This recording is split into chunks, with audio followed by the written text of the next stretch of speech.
ایک تقریر میں مکمل ہونا تو بہت مشکل بلکہ ناممکن تھا، اسی لیے آج اس دوسری تقریر کے لیے آپ کو زحمت دینا پڑی۔ حضرت جابر ابن عبداللہ انصاری کے حالات میں اس مقام تک گفتگو ہو چکی تھی کہ حضرت جابر، جن کے اس مشہور نام ہی سے ظاہر ہو رہا ہے کہ یہ مدینے کے قدیم باشندے تھے اور ان افراد میں سے ایک تھے کہ جنہوں نے اس وقت کہ جب مسلمان مکے سے ہجرت کر کے مدینے آ رہے تھے تو کھلے دلوں کے ساتھ ان مسلمانوں کا استقبال کیا اور ان کی ہر ممکن مدد کی، اس لیے انصار یا انصاری کہلائے۔ اور حضرت جابر ابن عبداللہ انصاری کے اعتبار سے بھی خوش قسمت تھے کہ انہیں اس دور کے عام مسلمانوں کی مانند اس مسئلے کا سامنا نہیں کرنا پڑا کہ باپ مسلمان ہے تو بیٹا کافر، یا بیٹا مسلمان ہے تو باپ کافر، گھر میں مزاحمت جاری ہے، اختلافات ہو رہے ہیں اور اپنے عقیدے پر قائم رہنا مشکل ہو رہا ہے۔ بلکہ حضرت جابر ابن عبداللہ کے والد حضرت عبداللہ بھی پیغمبر اسلام کے مدینے آنے سے پہلے ہی اسلام قبول کر چکے تھے اور ایک انتہائی عظیم شخصیت تاریخ اسلام کی شمار ہوتے ہیں۔ یہ بھی بیان کیا جا چکا ہے کہ حضرت جابر کے شرف اور فضیلت کا آغاز اسی وقت سے ہوتا ہے کہ جب انہوں نے مکے میں جا کر خاص طور پر پیغمبر اکرم کو دعوت دی کہ آپ مدینے تشریف لائیے، ہم آپ کی حفاظت کریں گے۔ اور اس کے بعد جب پیغمبر اسلام مدینے تشریف لائے تو اگرچہ جابر ابن عبداللہ کا قبیلہ اور خاندان مسجد نبوی سے خاصا دور، مسجد قبلتین کے قریب جو آج بھی مسجد سے دور دراز کا مقام مانا جاتا ہے، تو 1400 سال پہلے تو انتہائی دور مقام تھا، وہاں پہ ان کا قیام تھا، لیکن اپنے دن اور رات کا اکثر حصہ پیغمبر اسلام کی خدمت میں گزارتے تھے۔ لیکن ان کے لیے یہ چیز بہرحال صدمے اور افسوس کا باعث بنی کہ بدر و احد کی عظیم جنگیں اور غزوے ہو رہے ہیں، یہ مدینے میں موجود ہیں اور جوان ہیں، اور اس جوانی کی حالت میں بھی انہیں نہ بدر کے غزوے میں شریک ہونے کا موقع مل سکا، نہ احد میں، تفصیل بیان کی جا چکی ہے۔ اور غزوہ احد کے اندر ان کے والد کی شہادت بھی ہو گئی، جو بہرحال اس وقت ایک مسلمان کے لیے فخر کی اور عظمت کی بات ہوا کرتی تھی۔ والد کی شہادت کے فوراً بعد جابر ابن عبداللہ انصاری کو اب عملی زندگی کی مشکلات کا سامنا کرنا پڑا۔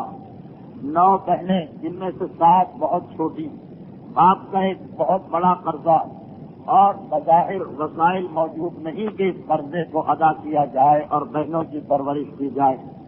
اس مقام پر پیغمبر اکرم نے جابر ابن عبداللہ انصاری کی معجزانہ طریقے سے مدد کی، اور یہ واقعہ گزشتہ تقریر کے اختتام سے یہاں تک بات پہنچی تھی کہ جابر ابن عبداللہ انصاری کے اونٹ کو خرید کر پیغمبر اسلام نے ایک رقم دی، اور اس کے بعد ان کے چھوٹے سے باغ کی کھجوروں کی مدد سے تمام قرضہ طلب کرنے والوں کے قرضے کو ادا کیا گیا، جس کے بعد پیغمبر اسلام واپسی میں جابر کے گھر مہمان بنے اور پھر شہر مدینہ واپس تشریف لائے۔ جابر ابن عبداللہ انصاری اب والد کی شہادت اور اس قرضے کی ادائیگی کے بعد اپنے دن و رات کا تمام وقت پیغمبر اسلام کے پاس گزارنے کے لیے کوشاں ہیں، اور اس کے بعد جابر ابن عبداللہ انصاری نے بدر و احد میں شرکت نہ کرنے سے جو ایک محرومی، جو ایک افسوس پیدا ہوا تھا، اس کے ازالے کے لیے اس کے بعد ہر غزوے میں حصہ لیا، اور جہاں تک ممکن تھا ہر سریے میں بھی جابر ابن عبداللہ انصاری شریک ہوئے۔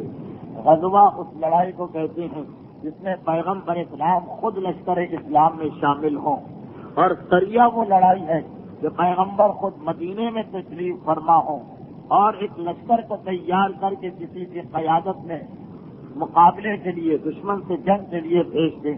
تو جابر نے اس کے بعد تمام غزوات میں حصہ لیا، اور مورخین لکھ رہے ہیں کہ 19 ایسے اہم اور نمایاں غزوے ہیں کہ جس میں جابر ابن عبداللہ انصاری پیغمبر اسلام کے ساتھ ساتھ ہیں۔ جابر ابن عبداللہ انصاری کا باقی تمام مسلمانوں سے اس اعتبار سے بھی ایک فرق ہے اور ایک امتیاز ہے کہ جابر ابن عبداللہ انصاری ایسا محسوس ہو رہا ہے کہ ان کا مشاہدہ بڑا طاقتور تھا، اس اعتبار سے جتنے واقعات اور جتنی روایتیں عام مسلمانوں کے پاس اور ہمارے پاس جابر ابن عبداللہ انصاری کی ہیں، تاریخی واقعات میں اتنی روایتیں کسی اور صحابی کی نظر نہیں آتی ہیں۔ اور جابر ابن عبداللہ انصاری، کیونکہ میں نے پچھلے ہفتے تفصیل سے بیان کیا کہ پیغمبر اسلام کے پاس مکے میں جا کے اسلام قبول کر کے مدد کا وعدہ کر چکے تھے، اور مدینے کے اندر بھی شروع دن ہی سے پیغمبر کے ساتھی تھے، اس لیے پیغمبر بھی انتہائی محبت و شفقت کیا کرتے تھے۔ یہ ذہن میں رہے کہ جابر ابن عبداللہ انصاری پیغمبر اسلام سے 35 سال چھوٹے ہیں، اس اعتبار سے جس زمانے کے یہ واقعات ہیں کہ جن کو آپ سن رہے ہیں، اس زمانے کے اندر جابر ابن عبداللہ انصاری کی عمر 25 سال 26 سال کی تھی، اور پیغمبر اسلام تقریباً 55 سال سے 60 سال کے دوران تھے۔ عمر کا اتنا فرق ہے کہ جابر پیغمبر کی اولاد کے برابر ہیں، اور پیغمبر اسلام کی محبت بھی جابر کے اوپر کسی انداز سے ہے جس انداز سے ایک باپ کی اپنے بیٹے پہ ہوا کرتی ہے۔ جابر ابن عبداللہ انصاری اب ہر جگہ پیغمبر کے ساتھ ہیں، پیغمبر کے ساتھ غزوات میں بھی ہیں، مسجد نبوی میں بھی ہیں، مدینے کے بازاروں میں بھی ہیں۔ بہت کے فوراً بعد سن 5 ہجری میں غزوہ احزاب ہوا کہ جسے تاریخ میں جنگ خندق کے نام سے یاد کیا جاتا ہے۔ مسلمانوں کے لیے یہ سخت ترین جنگ تھی، مگر اس کے بعد پھر ہمیشہ کے لیے مکے کے کافروں کا خطرہ ختم ہو گیا، کیونکہ تاریخ میں یہ لکھا کہ اس کے بعد مکے کے کافروں کو پھر کبھی یہ ہمت نہ پڑ سکی اور جرأت نہ ہو سکی کہ وہ دوبارہ مدینے پہ حملہ کرتے۔ سن 5 ہجری میں یعنی ہجرت کے 5ویں سال یہ جنگ ہوئی، اور سن 9 ہجری میں مکہ فتح ہوا، لیکن یہ جو 4 سال گزرے اس میں دوبارہ مکے کے کافر سر نہ اٹھا سکے، ان کی ساری قوت ختم ہو کر رہ گئی، ان کے غرور اور تکبر کا سر پاش ہو کے رہ گیا۔ لیکن جنگ خندق ابتدا میں انتہائی سخت ترین جنگ تھی مسلمانوں کے لیے۔ یہ وہ جنگ تھی جس کے اندر سارے مسلمانوں کو زحمت کا سامنا کرنا پڑ رہا تھا۔ بدر میں 313 مسلمان میدان میں گئے تھے، باقی مسلمان اور باقی عورتیں مدینے کے اندر موجود تھیں۔ احد کے میدان میں 700 مسلمان لڑنے کے لیے گئے تھے، باقی سب مدینے کے اندر تھے۔ مگر خندق کی جنگ وہ تھی کہ سارا اسلامی لشکر مدینے کے سارے مسلمانوں پر مشتمل تھا۔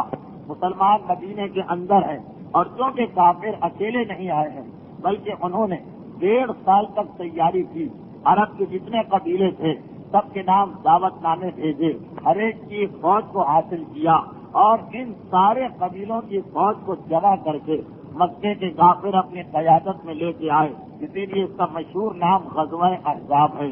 میں نے پہلے بھی عرض کیا کہ حزب عربی میں گروہ کو کہتے ہیں، احزاب یعنی بہت سارے گروہ، کیونکہ ہر قبیلے کی ایک فوج اس جنگ کے اندر مسلمانوں کے خلاف آئی ہوئی تھی۔ اس لیے پیغمبر نے مدینے سے نکلنا خلاف مصلحت سمجھا۔ سلمان فارسی کے مشورے سے یہ طے پایا کہ مدینے سے 3 طرف سے حفاظت کا قدرتی انتظام ہے۔ مدینے کی 4 سمت کھلی ہوئی ہے، یہاں پہ خندق کو اس طرح کھودا جائے کہ ہمارے اور دشمنوں کے درمیان ایک سرحد بنے۔ اب جب یہ خندق کھودی جا رہی اور پتھریلی زمین، آپ میں سے جنہوں نے مدینے کی زیارت کی، مدینے کے چاروں طرف دیکھا ہوگا، پہاڑیں ہیں، چٹانیں ہیں، سخت زمین ہے۔ اس پتھریلی زمین کے اندر خندق کھودنا کوئی آسان کام نہ تھا۔ مسلمانوں کو واقعاً دانتوں پسینہ آ رہا تھا، انتہائی سختی کے ساتھ۔ اور پھر مسئلہ یہ ہے کہ کھانے پینے کے لیے بھی مسلمان محتاج ہیں۔ دولت یا غذائی اشیاء ابھی اتنی زیادہ نہ تھی، اس لیے کہ خیبر کی جنگ سے پہلے تک مسلمان انتہائی غربت کا شکار تھے، تو فاقے کی حالت میں دوپہر کی دھوپ کے اندر اس خندق کا کھودنا کوئی آسان کام نہ تھا۔ یہی خندق مسلمانوں کے لیے بڑا امتحان بن رہی تھی، اور اسی خندق کھودنے کے دوران ایک ایسا وقت آ گیا کہ 3 دن مسلمان مسلسل بھوکے رہے. جتنے لوگ جتنے مسلمان خندق کھودنے پر معمول کیے گئے ہیں مسلسل 3 دن ان پر فاقے سے گزر گئے اور مسلمانوں نے بھوک کی شدت کو مٹانے کے لیے کھانا نہیں ہے مگر پیٹ کو مطالبہ کر رہا ہے, صبر کر رہے ہیں, اپنے جذبے پہ قابو پا رہے, مگر بھوک تو فطری چیز ہے, وہ تو لگ رہی ہے, وہ تو محسوس ہو رہی ہے. چنانچہ مسلمانوں نے بھوک کی شدت پہ قابو پانے کے لیے اپنے پیٹ پر پتھر باندھ دیا تھا تاکہ پتھر کے وزن اور بوجھ سے بھوک کا خیال مٹ کے رہ جائے. اور اس حالت میں جب 3 دن گزر چکے ہیں اس واقعے کی کیفیت میں کہ خندق کھودتے کھودتے درمیان میں ایک بڑا پتھر آ گیا, ایک بڑی چٹان آ گئی, سارے مسلمان تھک گئے, سب مسلمان ہمت ہار بیٹھے. اب اتنی محنت کے ساتھ اب تک خندق کھودی مگر اب جب یہ چٹان دیکھی تو ایک دوسرے سے کہنے لگا کہ ہمارے ہاتھوں میں تو اتنی طاقت بھی نہیں کہ اسے توڑا جائے, اب کیا کیا جائے. پیغمبر اسلام خندق کھودنے میں شریک ہیں, مسلمانوں کے ساتھ ساتھ ہیں. مسلمانوں نے بڑی خواہش کی تھی کہ اللہ کے رسول آپ تشریف رکھیے, آپ آرام کریں, ہم اس خندق کو کھودنے کے لیے آپ کے خادم ہیں. پیغمبر نے منع کیا تھا. اب جس وقت یہ مسئلہ پیغمبر اسلام کو پتا چلا تو کہا کہ اچھا اب تم لوگ خندق سے باہر آ جاؤ, میں خندق میں اتر رہا ہوں. اس لیے کہ خندق کھودتے وقت ایک ساتھ تو سب کام نہیں کرتے, وقفے ہوتے ہیں, پہلے یہ جماعت, جب یہ پھنس جائے تو یہ لوگ, جب یہ پھنس جائے تو یہ لوگ. پیغمبر اسلام کی باری گزر چکی تھی مگر یہ منظر دیکھ کر کہ اب جو چٹان آ گئی ہے, ایک پورا پتھر آ گیا ہے, ایک چھوٹا سا پہاڑ آ گیا ہے زمین کے اندر, جسے کھودنے کی ہمت کسی میں نہیں ہو رہی ہے. 3 دن کے واقعے نے جسم کی ساری طاقت کو ختم کر دیا. پیغمبر نے سب کو باہر آنے کا حکم دیا اور تنہا پیغمبر اسلام 3 دن کا فاقہ سارے مسلمانوں کو ہے. ایک مرتبہ اس خندق میں اترتے ہیں, ہاتھ میں کدال ہے اور پوری طاقت کے ساتھ پیغمبر اسلام نے اس چٹان پر کدال کو مارا. اور تاریخ سے بتاتی ہے کہ مدینے کے لوگوں نے صحیح معنوں میں پہلی مرتبہ پیغمبر اکرم کی جسمانی طاقت کا مشاہدہ کیا کہ ریزہ ریزہ ہو کر وہ چٹان ٹوٹ کر گر پڑی اور خندق انتہائی آسانی کے ساتھ کھدنے لگی, راستہ ہموار ہو گیا. مگر جب پیغمبر اسلام نے یہ کدال اٹھا کے ماری تھی تو تاریخ سے بتاتی ہے کہ ایک مرتبہ اس شدت کے اندر, اس طاقت کے اندر پیغمبر کے شکم سے, پیغمبر کے پیٹ سے کرتے کا دامن ذرا ہٹا تھا. اور یہ منظر دیکھ کر سارے مسلمان حیران ہو گئے تھے کہ ہمارے پیٹ پہ ایک پتھر بندھا ہوا ہے, پیغمبر اسلام کے پیٹ پہ 2 پتھر بندھے ہوئے ہیں. یعنی پیغمبر اسلام عام مسلمانوں سے پہلے سے بھوک کی حالت میں ہیں. ان مسلمانوں کو 3 دن گزرے, پیغمبر اسلام کو خدا معلوم کتنے دن گزرے ہیں. اور اس حالت کے اندر سارے مسلمانوں کو باہر نکالتے اکیلے پیغمبر اسلام نے خندق کو کھودا. یہ منظر دیکھا لیکن مسلمان سب اپنی جگہ مجبور ہیں. جابر کی آنکھوں میں آنسو آ گئے, فوراً یہاں سے اپنے گھر کی جانب آئے. گھر میں داخل ہو کر بیوی سے سوال کیا کہ کھانے کے لیے کچھ ہے یا کچھ بھی نہیں ہے. بیوی نے جواب دیا کہ بکری کا ایک چھوٹا سا بچہ اور ایک مد جو موجود ہیں, بس یہ ہے اور اس کے علاوہ کچھ نہیں ہے. ایک مرتبہ بیوی سے کہا کہ پیغمبر اسلام کی ایسی حالت میں نے دیکھی کہ میرا دل تڑپ اٹھا, میری آنکھوں میں آنسو آ گئے. ہمارے گھر میں اتنا سا کھانا بھی ہو اور پیغمبر بھوکے رہیں, یہ مجھے گوارا نہیں. اب جلدی جلدی کھانے کو تیار کرو, میں پیغمبر اسلام کو دعوت دے کے لاتا ہوں. پیغمبر کا حق بھی زیادہ ہے کیونکہ وہ زیادہ دنوں سے فاقے کی حالت میں ہیں. جلدی سے بکری کے اس بچے کو ذبح کیا جابر نے اپنے ہاتھ سے. گوشت کی صفائی کرنے کے بعد بیوی کے حوالے یہ گوشت کیا. بیوی نے جلدی سے ایک برتن میں اس گوشت کو ڈال کر چولہے پہ چڑھا دیا, چھوٹا سا بچہ بکری کا. اس کے بعد بیوی نے جس عرصے میں جابر جانور کو ذبح کر کے کھال اتار کر گوشت صاف کر رہے تھے, اتنی دیر میں بیوی نے جلدی سے جو کو چکی میں ڈال کر پیسا اور اس کے بعد پسے ہوئے جو سے آٹا گوندھا. ادھر چولہے کے اوپر کھانا گوشت چڑھا اور ادھر بیوی نے تندور کو گرم کرنا شروع کیا اور یہ آٹے کی روٹیاں تیار کرنا شروع کی. ابھی تندور گرم کیا جا رہا تھا اور جابر فوراً گھر سے باہر نکلے, سیدھے میدان خندق میں پہنچے. جیسا کہ آپ نے سنا کہ پیغمبر اسلام کی باری نہیں تھی, باری دوسری جماعت کی تھی، پیغمبر فقط ان کے کام کو آسان کرنے کے لیے خندق میں اترے تھے۔ جناب جب پیغمبر باہر تشریف فرما ہے، جابر پہنچے، کہا اللہ کے رسول میں یہ چاہتا ہوں کہ آج آپ پھر میرے مہمان بنیے، میں نے آپ کے لیے کھانے کا انتظام کیا ہے اور جو کچھ میرے گھر میں مختصر سی غذا تھی وہ میں نے تیار کرائی ہے۔ جابر نے پیغمبر کو دعوت دی، لیکن یہ دیکھ کے جابر خوش بھی ہوئے اور پریشان بھی ہو گئے کہ پیغمبر نے دعوت کو قبول کر لیا ہے۔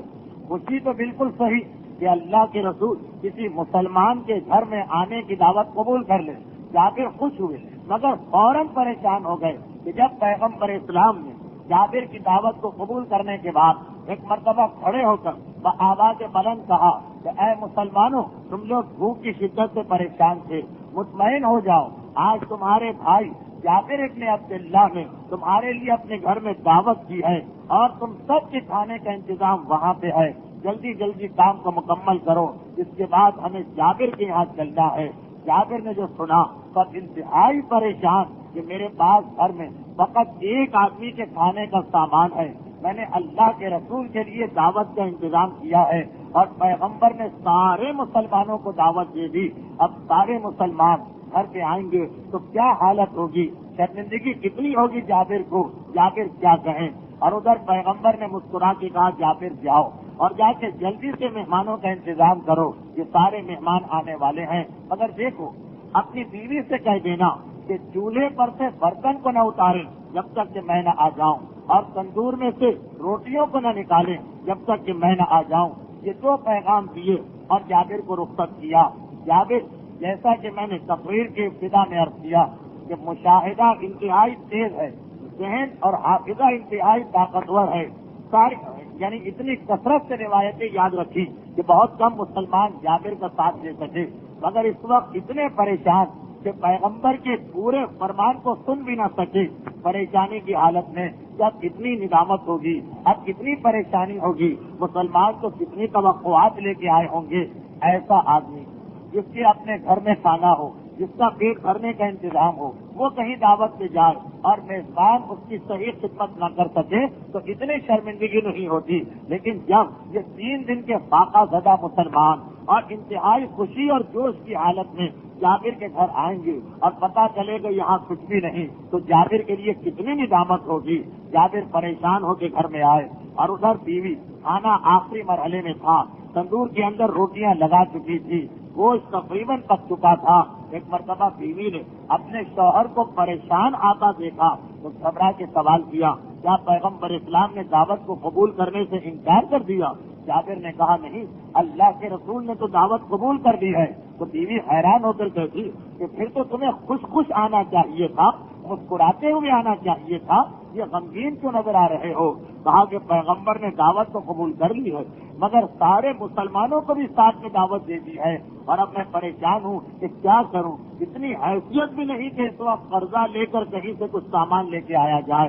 بیوی جابر کی بیوی ہے، ایک مرتبہ کہتی ہے کہ جب پیغمبر نے سب کو دعوت دی ہے تو ضرور تم سے ساتھ میں کچھ اور بھی کہا ہوگا۔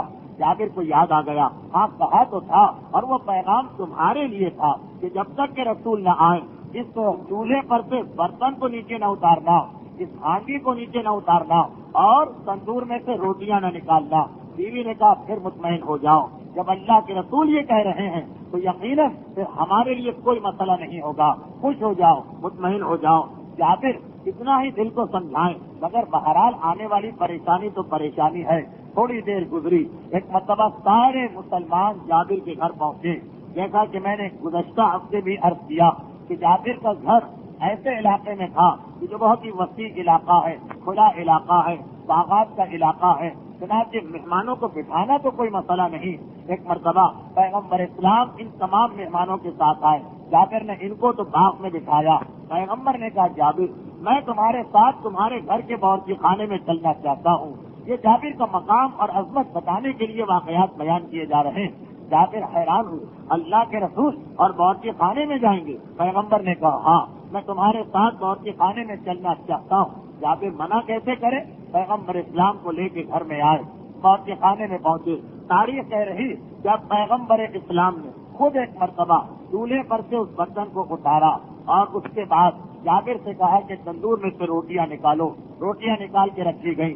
عرب میں انتہائی لذیذ کھانا سرید کہلاتا ہے، یعنی شوربے کے اندر گوشت اور روٹیوں کو بھگو کے ڈال کر کھایا جائے. یہ عربوں میں ایک انتہائی لذیذ غذا سمجھی جاتی تھی اس زمانے میں.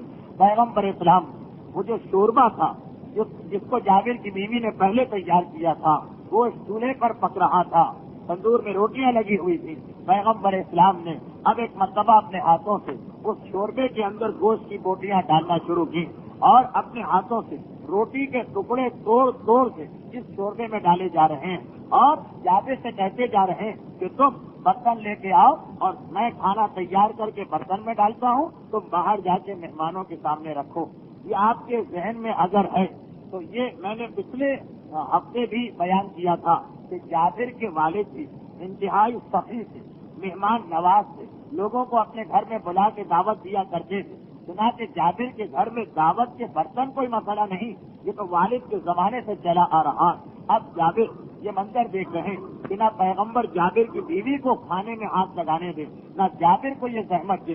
صرف اتنی ذمہ داری ہے جابر کی کہ برتن لے کر آؤ. پیغمبر یہ گوشت اور روٹیاں شوربے میں ڈال کے ہلاتے ہیں اور اس کے بعد برتن میں ڈال دیتے ہیں. جابر برتن لے کے باہر جاتے ہیں، دوسرا برتن لے کے آئے. ایک مرتبہ دیکھا کہ پھر تھوڑا سا گوشت، تھوڑی سی روٹیاں اس چھوٹے سے برتن میں جو پیغمبر کے سامنے شوربے کا برتن اس میں دونوں چیزیں ڈالی. پھر پیغمبر نے اس میں سے نکال کے اس بڑے برتن میں وہ جو بڑا تھال ہے اس میں کھانا ڈالا. کہا جاؤ یہ باہر پہنچا دو. جابر کہتے ہیں کہ میں مسلسل یہ منظر دیکھتا گیا کہ اس انداز سے میں تھال لے کے آتا تھا اور پیغمبر اسلام اسی شوربے کے چھوٹے سے برتن سے ایک مرتبہ تھال کو بھر کر باہر بھجواتے تھے. یہاں تک کہ ایک روایت میں ہے 300، ایک میں ہے 800 اور ایک میں ہے 1000. 1000 مہمانوں کا کھانا باہر پہنچ گیا. سارے مہمان کھانا کھا چکے اور یہ برتن اسی انداز سے ہے. اب پیغمبر اسلام خود کھانے کو نوش فرمانے کے بعد مجھ سے یہ کہتے ہیں کہ اپنی بیوی کو بلا کے لاؤ. جابر کی بیوی آئی. پیغمبر اسلام نے کہا تم شوہر اور بیوی بھی اس میں سے کھانا کھا لو. ہم لوگوں نے بھی کھانا کھا لیا، اس کے بعد بھی اتنا ہی شوربہ بچا ہوا ہے. پیغمبر نے کہا کہ اب یہ سارا کھانا مدینے کے ان لوگوں تک پہنچا دو کہ جن کے گھر میں آج فاقہ ہے، کیونکہ مدینے کی آبادی تو بہت زیادہ تھی. یہاں خندق کھودنے کے لیے تو 1000 آدمی تھے، ان کے بچے ہیں، ان کی بیویاں ہیں، ان کے بزرگ ہیں. جابر کے شوربے کے چھوٹے سے برتن سے آج سارے مدینے کی دعوت ہو رہی ہے اور باہر سارا مجمع جابر کا قصیدہ پڑھ رہا ہے کہ جابر نے دعوت کا کتنا اچھا انتظام کیا ہمارے اور ہمارے گھر والوں کے لیے. 3 دن کے فاقے کے بعد آج پیٹ بھر کے کھانے کا موقع ملا. اور جابر ابن عبداللہ انصاری اپنی جگہ اس چیز کو دیکھ کر اب خوش ہو رہے ہیں کہ اللہ کے رسول نے مجھے کتنا بڑا مرتبہ اور اعزاز بخشا کہ پیغمبر اسلام نے میرے گھر کو ذریعہ بنایا اس برکت کا. اور خیر یہ تو جنگ خندق کا ایک واقعہ تھا. اس کے بعد جابر ابن عبداللہ کے مرتبہ اور منصب مسلسل بلند ہوتا چلا گیا. پیغمبر اسلام جیسا کہ میں نے عرض کیا کہ بے انتہا محبت کرتے تھے، جیسے ایک باپ اپنے بیٹے سے محبت کرتا ہے، اور بے انتہا بے تکلف بھی تھے. تاریخ کہتی ہے کہ اس کے فوراً بعد ایک اور واقعہ پیش آیا. آپ کو بظاہر ایسا لگے گا کہ جیسے آج کی تقریر میں فقط واقعات ہی واقعات ہیں، مگر جیسا کہ میں نے عرض کیا کہ جابر نے اتنی کثرت سے روایتیں نقل کی ہیں کہ بعض اوقات فیصلہ کرنا مشکل ہو جاتا ہے کہ کن واقعات کو چھوڑا جائے اور کن کو بیان کیا جائے. اب اس کے بعد یہ تو جنگ خندق تھی، جیسا کہ میں نے عرض کیا. اس کے بعد اب کفار مکہ نے مسلمانوں کا مقابلہ کبھی میدان میں نہیں کیا. تاریخ بتاتی ہے کہ اس کے بعد ایک اور غزوہ مستلق پیش آیا جو عرب کے بعض قبیلوں کے مقابلے میں تھا. سارا لشکر اسلامی جمع ہو گیا. پیغمبر اسلام نے جن جن آدمیوں کو فوج میں شامل کیا تھا نام لے کر تم جاؤ گے تم جاؤ گے تم جاؤ گے، اور پیغمبر خود بھی سردار یہ سارا لشکر جمع ہو گیا اور سب چلنا چاہتے ہیں. اس لیے کہ پیغمبر کا دستور ہے کہ جس وقت پر اعلان کیا جائے لشکر اسلامی کو لے کے پیغمبر چلتے ہیں. اگر کوئی نہیں پہنچا تو وہ بعد میں آتا رہے. غزوہ تبوک بڑا مشہور غزوہ ہے اسی بات کی وجہ سے کہ جو مسلمان پیچھے رہ گئے تھے پیغمبر نے ان کا انتظار نہیں کیا، بعد میں وہ آئے اور ان میں کچھ ابو ذر جیسے تھے اور کچھ منافقین تھے جس کی تفصیل کسی اور مقام پہ آئے گی. لیکن یہ جابر ابن عبداللہ کا مقام ہے کہ لشکر تیار ہو گیا، فوج تیار ہو گئی، پیغمبر خود موجود ہیں. وقت آ گیا لیکن پیغمبر نے لشکر کو روکا ہوا ہے، کہا ابھی ٹھہر جاؤ، ابھی ایک اور مجاہد کا انتظار ہے۔ اور تھوڑی دیر کے بعد لوگوں نے دیکھا کہ جابر ابن عبداللہ انصاری جو کسی کام کی وجہ سے تاخیر کر گئے تھے، تھوڑا لیٹ ہو گئے تھے، مگر پیغمبر کو اتنی محبت ہے جابر سے کہ جابر کی خاطر پیغمبر نے سارے لشکر کو روکا۔ اور تاریخ بتاتی ہے کہ یہ مسلمانوں کا واحد لشکر تھا جو اپنے وقت سے کچھ دیر سے چلا، مگر جابر ابن عبداللہ انصاری کی وجہ سے۔ اب جابر کہتے ہیں کہ اس سفر کے دوران بھی ایک بڑا عجیب واقعہ پیش آیا۔ عجیب واقعہ تو نہیں، میں عجیب تو نہیں کہہ سکتا، مگر ایک ایسا واقعہ پیش آیا جس سے اندازہ ہو سکتا ہے کہ پیغمبر اسلام کو مسلمانوں کے آپس کے اختلاف کتنا برا محسوس ہوتا ہے۔ تاریخ یہ بتاتی کہ جس وقت اس غزوے کے لیے یہ لوگ گئے، جہاں جنگ کرنا تھی وہاں جنگ کی، جب واپس آ رہے تھے تو ایک مرتبہ کسی مقام پر یہ لشکر رکا تھا، اترا تھا، کھانے کا وقت ہوگا یا آرام کا وقت ہوگا یا سونے کا وقت ہوگا، کہ اتنے میں کسی بات پر ایک مسلمان کا دوسرے مسلمان سے جھگڑا ہو گیا، ایک مسلمان کا دوسرے مسلمان سے اختلاف ہو گیا۔ اب جہاں بڑا لشکر ہو، جہاں بڑی تعداد ہو، جہاں ہر وقت کا اٹھنا بیٹھنا، اختلافات تو ہوتے ہی رہتے ہیں، اور سفر تو ایک ایسی چیز ہے کہ جس میں اختلافات ہوتے ہی رہتے ہیں، مگر شیطان ایسے ہی موقع کی تلاش میں رہتا ہے اور وہ کوشش کرتا کہ ان اختلافات کو کچھ اور روپ دے دے۔ تو یہاں بھی ہوا یہ کہ جن دو مسلمانوں میں اختلاف ہوا تھا، اتفاق سے وہ دونوں ایک قبیلے کے نہیں تھے، ایک مہاجر تھا اور ایک انصار تھا، یعنی ایک مکے کا رہنے والا تھا، ایک مدینے کا رہنے والا تھا۔ ان دو کے اندر اختلاف ہو گیا۔ اگر ایک ہی قبیلے کے دو آدمی لڑتے تو شاید بات اتنی آگے نہ بڑھتی، جیسا کہ آپ نے بھی دیکھا ہوگا کہ اگر دو ایسے مسلمانوں میں اختلاف ہو جو ایک ہی گروہ کے ہیں، ایک ہی فرقے کے ہیں، ایک ہی علاقے کے ہیں، تو اختلاف آگے نہیں بڑھایا جاتا۔ اور اگر بدقسمتی سے دو لڑنے والوں کا تعلق دو الگ فرقوں سے ہے، اب یہ نہیں کہا جاتا کہ دو آدمی لڑے، کہا جاتا ہے کہ دیکھیے فلاں فرقے کے آدمی نے فلاں فرقے کے آدمی کو مارا، یا اگر دونوں کا تعلق الگ علاقوں سے، یہ نہیں کہا جائے گا دو مومن لڑے، نہیں۔ مثلا دیکھیے یہ فوجیں سادات پر یا سادات فوجوں پر زیادتی کر رہے ہیں یا نہیں، اور آگے بڑھیے، معلوم ہوا فوجوں میں دو حضرات لڑے، مگر کہا گیا مثلا بطور مثال یہ مثلا کاتیا واڑی ہے، یہ مثلا جام نگری ہے، یہ مثلا سندھ کا رہنے والا ہے۔ اب شیطان ان موقعوں کی تلاش میں ہوتا ہے، ارے ایسا ہی جھگڑا، ایسا اختلاف ہمارے گھر میں نہیں ہوتا، ہمارے علاقے کے لوگوں میں نہیں ہوتا، ہماری قوم کے لوگوں میں نہیں ہوتا، اس وقت کو ہم نظر انداز کر دیتے ہیں۔ اور اگر اتفاق سے لڑنے والوں کا تعلق الگ مقامات سے یا الگ نسل سے ہے تو اس اختلاف کو ایک عجیب اختلاف بنا دیتے ہیں۔ یہاں بھی یہی ہو گیا، ایک مکے سے آنے والے مہاجر اور مدینے کے رہنے والے انصار میں جھگڑا ہو گیا، اور مہاجر نے غصے کی حالت میں اس انصار کے لات مار دی۔ اب جس کے لات ماری گئی وہ شخص تو خود ایک مومن تھا، اس کے دل میں نہ بغض تھا نہ کینہ، نہ کسی خاص آدمی کے خلاف نفرت تھی نہ دشمنی، وہ تو خاموش ہو گیا۔ لیکن تاریخ یہ بتاتی ہے کہ 50 مہاجر دوڑ کے اس مہاجر کی مدد کو آ گئے اور 100 انصار دوڑ کے اس انصار کی مدد کو آ گئے۔ اب بجائے اس کے کہ آنے والے دونوں جھگڑا کرنے والوں کو برابر سمجھتے نہیں، جو مہاجر آئے وہ فوراً اس کے مکے والے کے قریب پہنچے، بتاؤ تم پر کتنے زیادتی کی ہے۔ جو انصار آئے فوراً انصاری کے پاس پہنچے۔ راوی ہے جابر ابن عبداللہ انصاری، وہ یہ فرماتے کہ یہ منظر میں نے دیکھا، اور اس عرصے کے اندر یہ ہنگامہ، یہ شور، یہ بھاگ دوڑ، ایک مرتبہ پیغمبر اسلام کی آنکھ کھل گئی۔ پیغمبر اسلام آرام کے ارادے سے لیٹے تھے، اور پہلا سوال پیغمبر نے کیا کہ یہ جاہلیت کی آوازیں میرے لشکر سے کیسے بلند ہو رہی ہیں؟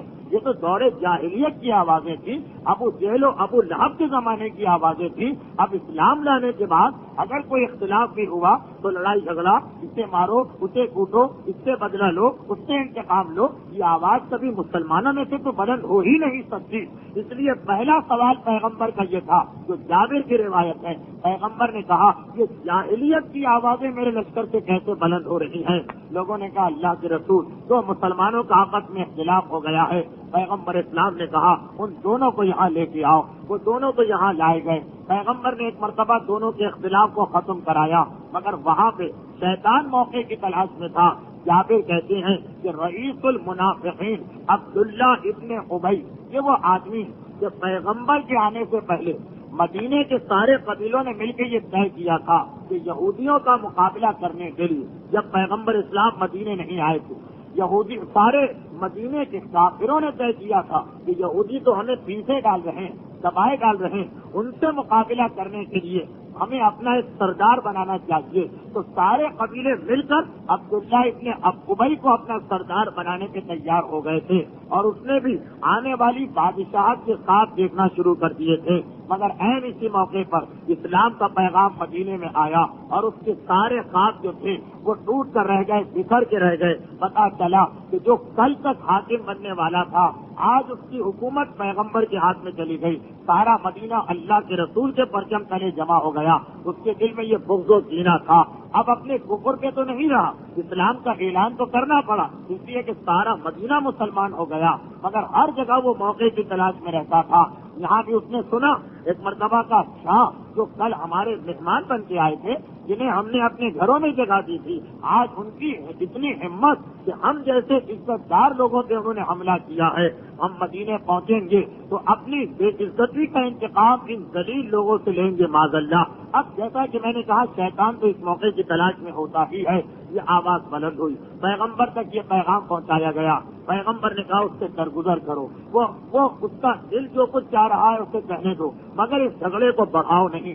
جابر کہتے ہیں کہ ہم لوگ بے چین تھے، تڑپ رہے تھے جس طریقے سے اس کو اس توہین کی سزا دی جائے، کیونکہ اس نے جو لفظ استعمال کیا، روایت بڑی احتیاط سے بیان کرنا پڑے گی، اس نے جو لفظ استعمال کیا وہ یہ تھا کہ مدینے سے آنے والے ذلیل لوگوں کی یہ ہمت، مکے سے آنے والے ذلیل لوگوں کی یہ ہمت ہوئی۔ اور یہ تو آپ کے ذہن میں ہے کہ مکے سے آنے والوں میں ایک عام مسلمان سے لے کر پیغمبر اسلام جیسی عظیم ہستی بھی تھی، تو اب سارا لشکر اسلامی بے چین ہے، مگر پیغمبر کا حکم ہے کہ تم لوگ اس مسئلے میں نہ بولو۔ لیکن جابر کہتے ہیں یہ دیکھ کے ہمارا دل خوشی سے کھل اٹھا کہ کوئی اور نہیں بلکہ اس کا اپنا سگا اور حقیقی بیٹا ایک مرتبہ آگے بڑھتا ہے اور باپ کے گریبان کو پکڑ کے کہتا ہے کہ اگر آپ نے اپنی زبان سے یہ نہیں کہا کہ میں خود ذلیل ہوں اور پیغمبر اسلام سے زیادہ عزت والا کوئی نہیں، تو یاد رکھیے کہ میں آپ کو مدینے میں داخل نہیں ہونے دوں گا۔ اب جابر ابن عبداللہ انصاری کہتے ہیں کہ جو چیز ہم میں سے ہر ایک کے دل میں تھی مگر ہم حکم رسول سے مجبور تھے، وہ باپ اور بیٹے کا مسئلہ ہے۔ عبداللہ ابن ابی نے جب اپنے بیٹے کی حالت دیکھی، ایک مرتبہ گھبرا کے اپنی زبان سے اپنے ذلیل ہونے کا اور پیغمبر اسلام کے صاحب عزت ہونے کا اعلان کیا، اور پھر تمام مسلمان خوشی کی حالت میں واپس مدینے کے اندر آئے۔ یہ غزوہ مختلف کے اندر جابر ابن عبداللہ انصاری کی روایت ہے۔ اب جابر ابن عبداللہ انصاری کی ایک اور روایت ہے جس پر فقہاء ایک فتویٰ بھی دیتے ہیں، یہ مختلف واقعات فقط جابر کے مقام کو بتانے کے لیے۔ اس کے بعد ایک اور غزوہ ہوا تھا جس کا نام تھا غزوہ انمار۔ جابر کہتے ہیں کہ اس غزوے میں سارے مسلمانوں نے ایک عجیب بات کا مشاہدہ کیا، ہم نے اپنی آنکھ سے ایک انتہائی عجیب بات کو دیکھا، اور وہ کیا؟ ہم نے یہ دیکھا کہ جنگ کا سلسلہ جاری ہے اور مسلسل ہم لوگ میدان جنگ میں لڑ رہے ہیں۔ پیغمبر اسلام نے جیسے ہی نماز کا وقت آیا اور اس کے بعد نماز کا وقت آگے بڑھنے لگا تو ہم نے دیکھا کہ اپنی سواری پر بیٹھے بیٹھے پیغمبر قبلہ رخ ہو کے نماز کو ادا کر رہے ہیں۔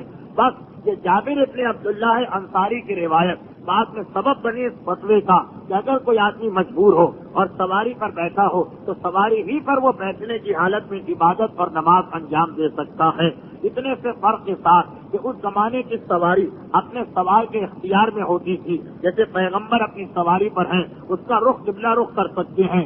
آج کی سواری ایک ڈرائیور کے اختیار میں، باقی سب مجبور ہیں۔ تو آج تو خیر جس مسئلے کا بھی اتنی زیادہ اس کی شدت اور پابندی نہیں ہے۔ تو جابر کی ایک روایت یہاں پہ آئی، اس کے بعد دوسرے غزوے میں اب جابر اس کے بعد مدینے پلٹ کے آئے، پیغمبر اسلام کے ساتھ رہ رہے ہیں، اور جابر اس مقام پر کہتے ہیں کہ روز بروز میرے دل میں اللہ کے رسول کی محبت بڑھتی جا رہی تھی، اور پیغمبر اسلام بھی جابر کی جانب زیادہ سے زیادہ توجہ دیتے جا رہے تھے۔ جابر کے دل میں خیال پیدا ہوا کہ میں مدینے سے 1 میل کے فاصلے پر ہوں، پیغمبر اسلام شہر مدینہ میں ہے۔ بے شک جابر اپنے وقت کا بڑا حصہ مدینے میں گزارتے ہیں، مگر اب جابر صاحب اولاد بھی ہو چکے ہیں، اب جابر شادی شدہ بھی ہو چکے ہیں، بیوی کا بھی ایک حق ہے، اولاد کا بھی ایک حق ہے۔ چنانچہ جابر بعض اوقات یہ دیکھ کے تڑپ اٹھتے ہیں کہ میرا دل تو چاہتا ہے کہ میں رسول کے پاس جاؤں، مگر کبھی بچوں کا کوئی تقاضا، کبھی بیوی کا کوئی واجب حق جابر کو روک لیتا ہے۔ پہلے حرام کر کے تو زیارت پر جانا بھی منع کیا گیا ہے، حج پر جانا بھی منع کیا گیا۔ اولاد کا حق واجب، بیوی کا حق واجب، اور مدینے کے اندر پیغمبر کی زیارت کی تمنا۔ بعض اوقات ان کو اپنے دل پہ قابو پانا پڑتا ہے، مگر دل کو بے چین ہوتا ہے۔ تو جابر نے یہ سوچا کہ میں مدینے کے اندر کیوں نہ پہنچ جاؤں، شہر مدینہ کے اندر مکان کیوں نہ لے لوں، تاکہ یہ مسئلہ بھی حل ہو جائے، اتنی دور آنے جانے کا مسئلہ بھی ختم ہو جائے۔ اتفاق سے اسی زمانے میں پیغمبر اسلام کی مسجد کے قریب کچھ مکانات خالی ہو گئے، اور جابر کو پتا چلا کہ یہ مکانات انتہائی سستے مل رہے ہیں۔ جابر کی تو گویا دلی مراد پر آئی۔ جابر اب چاہتے ہیں کہ میں اس مکان کا سودا کروں، کہ اتفاق سے مسجد نبوی میں جابر نے پیغمبر کی زبانی ایک ارشاد اور ایک فرمان سن لیا۔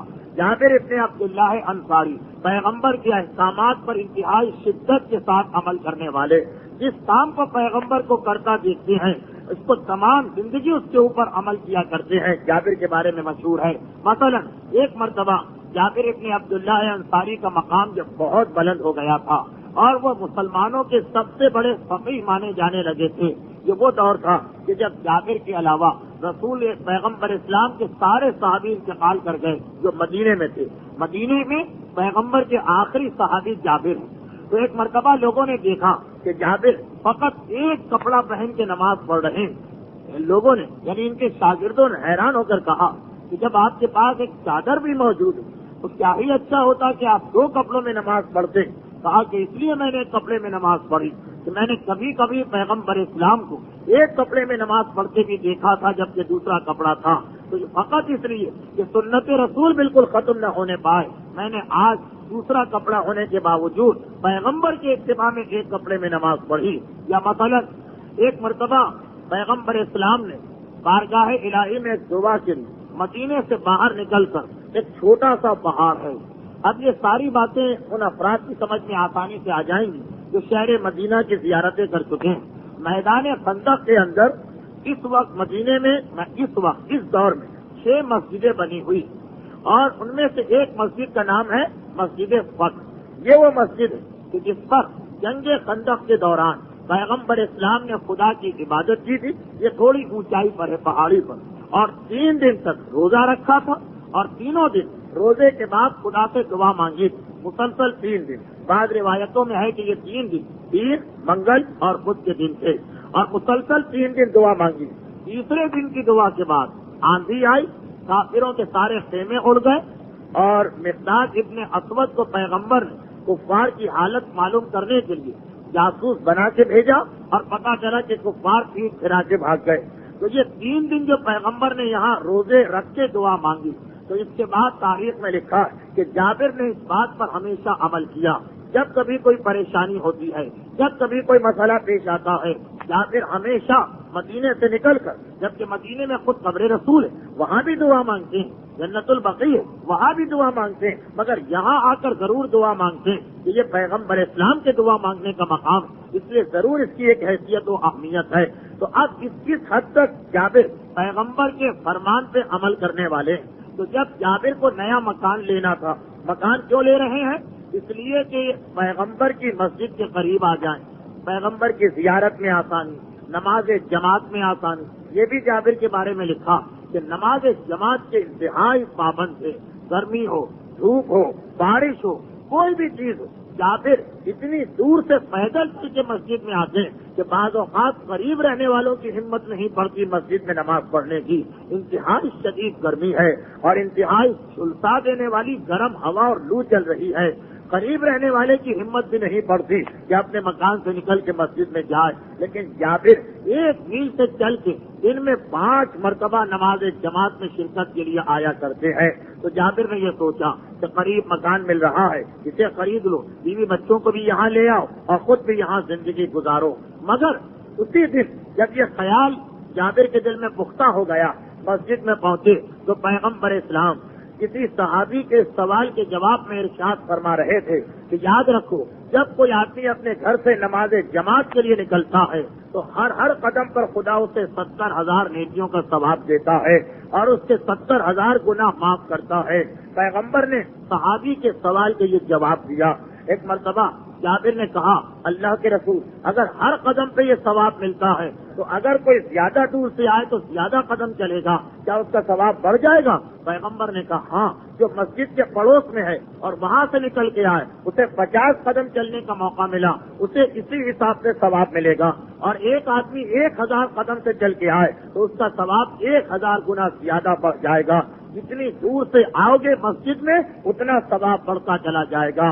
بس اتنا سننا تھا۔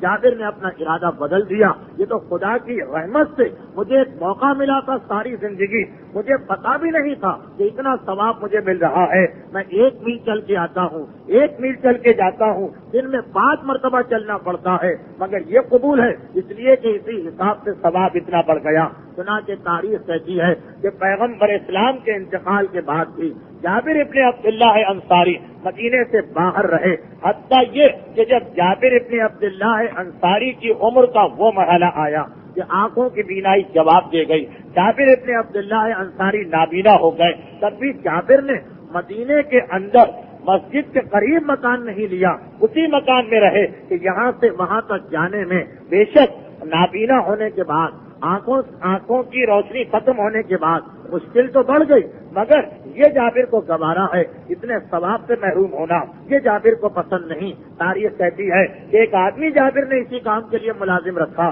کہ مجھے یہاں سے مسجد پہنچا دیا کرو اور مسجد سے واپس لے آیا کرو۔ تو اس وجہ سے، اس ثواب کی وجہ سے، پیغمبر کے اس فرمان کی وجہ سے جابر ابن عبداللہ انصاری اتنے قریبی صحابی ہونے کے باوجود کہ پیغمبر مثل بیٹے کی محبت کرتے ہیں، جابر کا مکان مدینے سے باہر ہی رہا تھا۔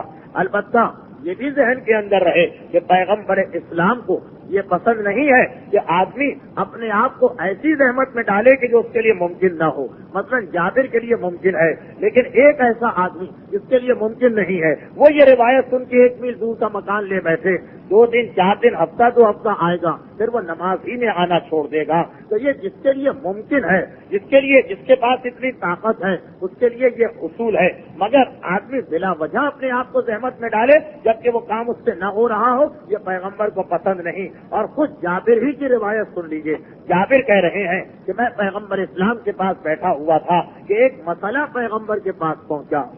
جب مکہ فتح ہو گیا، اب یہ بہت بعد کا واقعہ جو میں پہلے بیان کر رہا ہوں کیونکہ میرے موضوع کے تسلسل میں یہ واقعہ آ گیا، یہ روایت بھی جابر کی ہے۔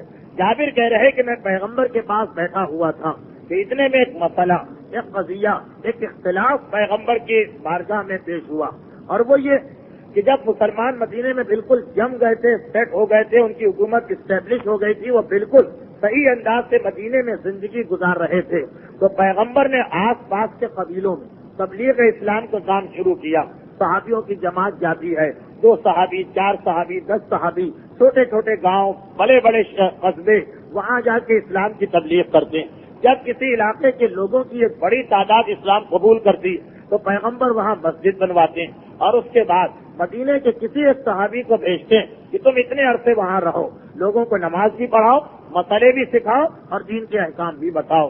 تو ایسے ہی ایک علاقے میں معاذ ابن جبل نام کے ایک صحابی کو بھیجا گیا تھا۔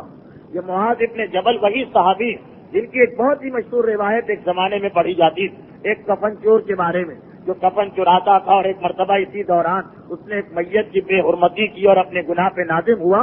یہ وہی معاذ ابن جبل جن کی وہ روایت ہے۔ اب معاذ ابن جبل کو پیغمبر نے بھیجا باہر کی ایک مسجد میں۔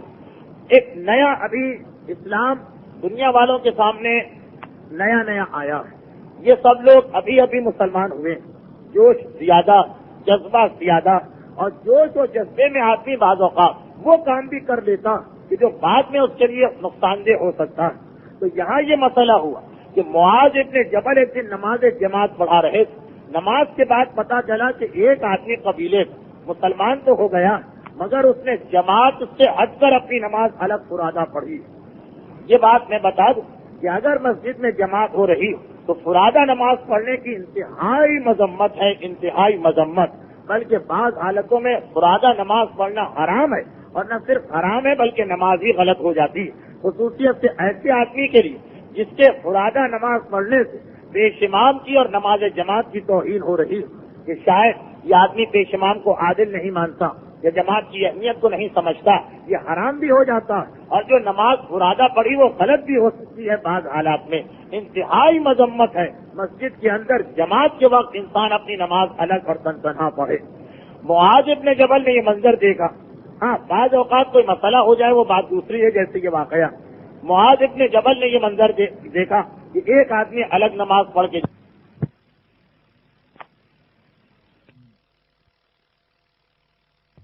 تو مسلمانوں کی جماعت سے علیحدگی اختیار کرتا ہے، وہ منافق ہے، اس سے رشتہ دینا بند کر دو، اس سے رشتہ لینا بند کر دو، اس کے ساتھ کھانا پینا بند کر دو۔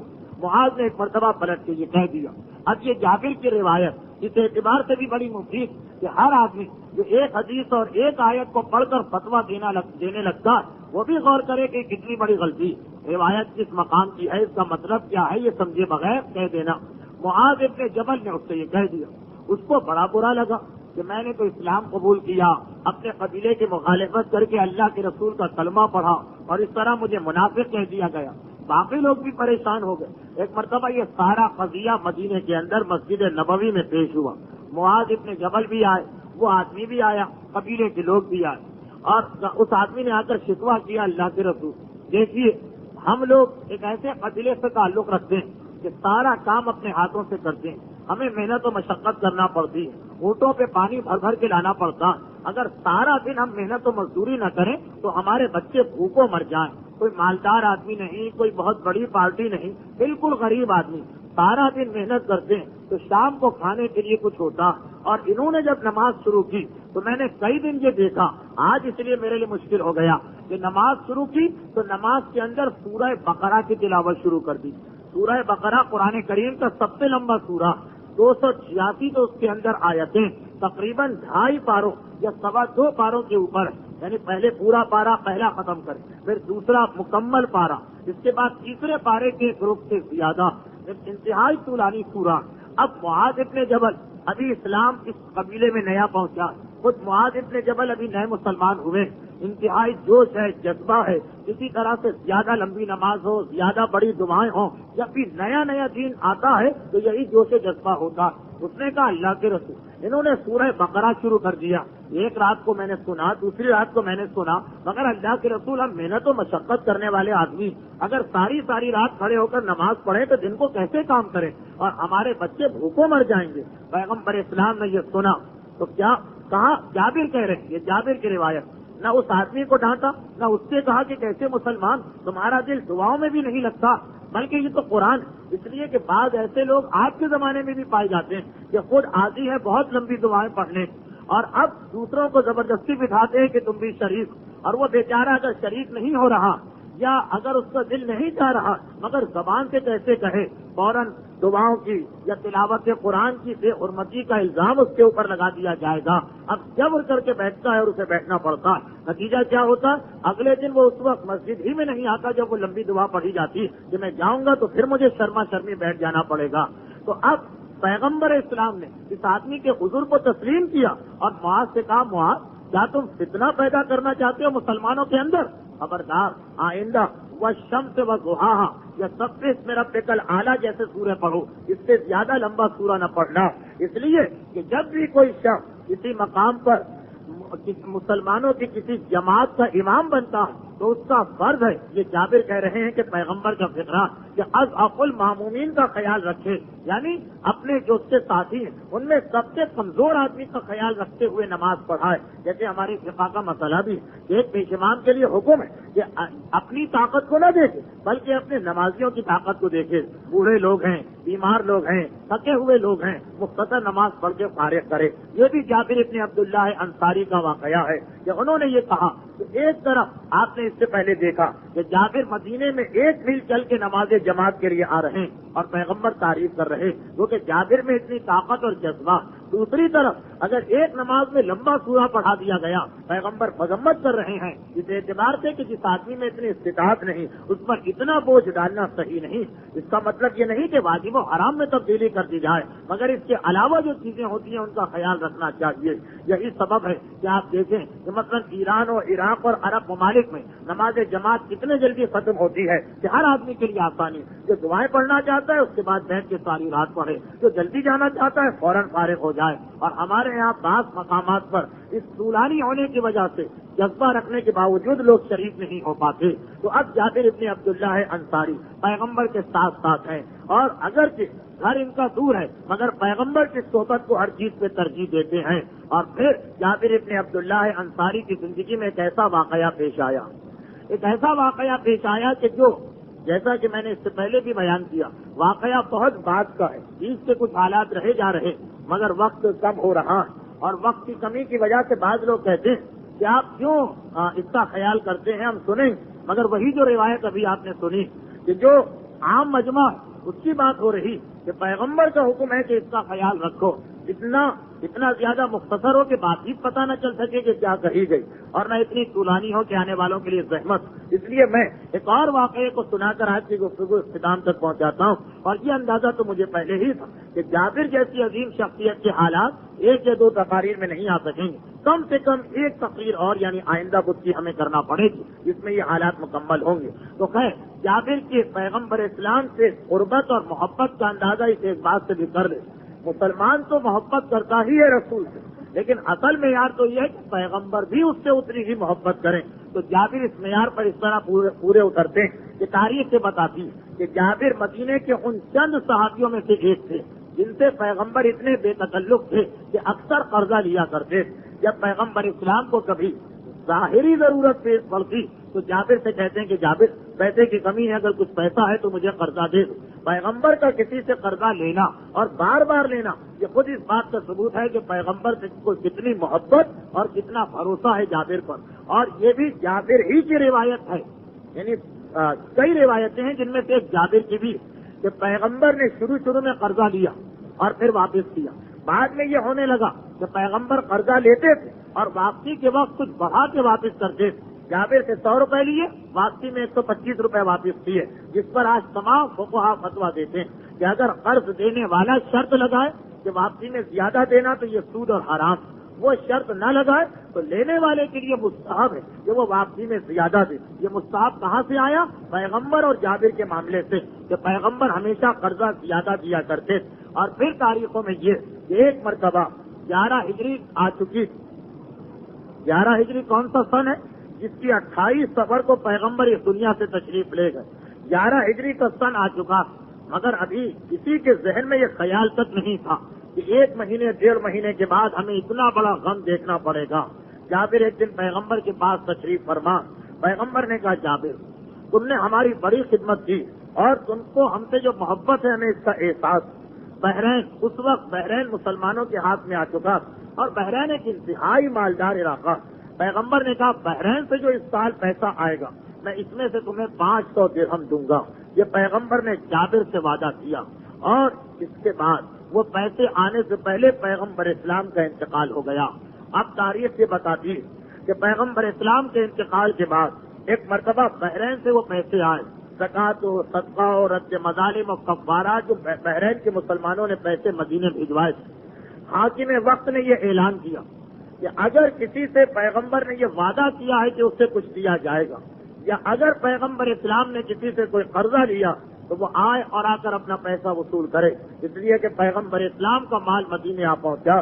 تاریخ کہتی ہے کہ بہت سارے لوگ آئے، جس میں صحیح بخاری کی روایت ہے کہ جابر ابن عبداللہ انصاری بھی پہنچے اور کہا کہ پیغمبر اسلام مجھ سے وعدہ کیا تھا کہ مجھے 500 درہم اس میں سے دیے جائیں گے۔ حاکم وقت نے سنا، ایک مرتبہ تیزی کے ساتھ اس مال میں ہاتھ ڈالا اور دونوں مٹھیاں بھر کے جابر کے حوالے کی اور کہا کہ گنو۔